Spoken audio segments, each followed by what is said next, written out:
Nathalie, j'ai 45 ans, j'ai 4 enfants et je suis food truckeuse. Qu'est-ce que c'est qu'une food truckeuse? C'est une cuisinière, entre autres choses, qui travaille dans un camion cuisine.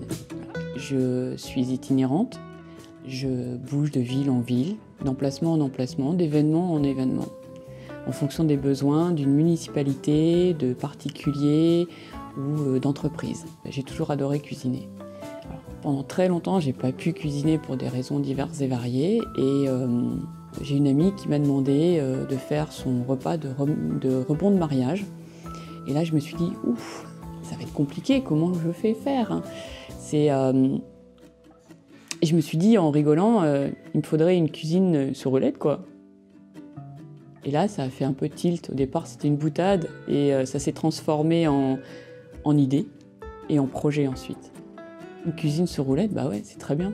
On va à la rencontre des clients, on va les chercher, on va dans différents endroits, différents lieux.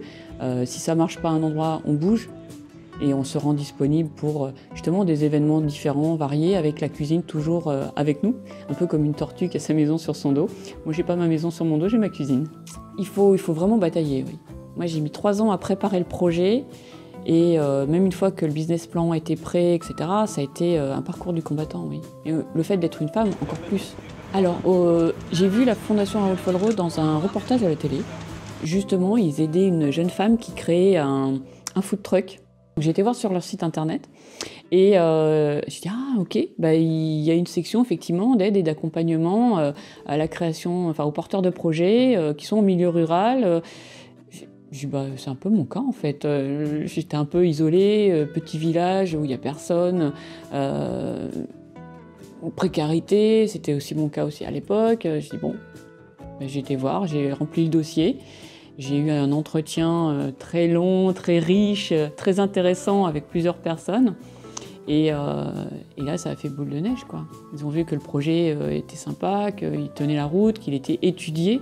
Et du coup, c'est pour ça que j'ai effectivement, je pense, obtenu un don conséquent, il faut le dire, qui m'a permis vraiment de développer tout le côté communication, charte graphique, d'acheter un peu de matériel que j'aurais jamais pu acheter si je l'avais pas eu. Et ça a été une aide très précieuse, ouais, c'est clair. Alors effectivement, j'ai pu prendre mon envol. Au bout de 5 ans d'activité, on peut dire que la société, elle tient la route, dans tous les sens du terme. Ça travaille bien. Bon, là, effectivement, on est en période de Covid, c'est problématique, c'est très compliqué. Mais je pense que quand on est une société qui a les reins un petit peu solides quand même, il y a moyen de tenir la route. Il n'y a pas grand-chose que je fais dans mon boulot que j'aime pas, en fait. C'est l'avantage, je pense, de se créer son propre travail et de le créer à son image. J'ai créé ce job à mon image.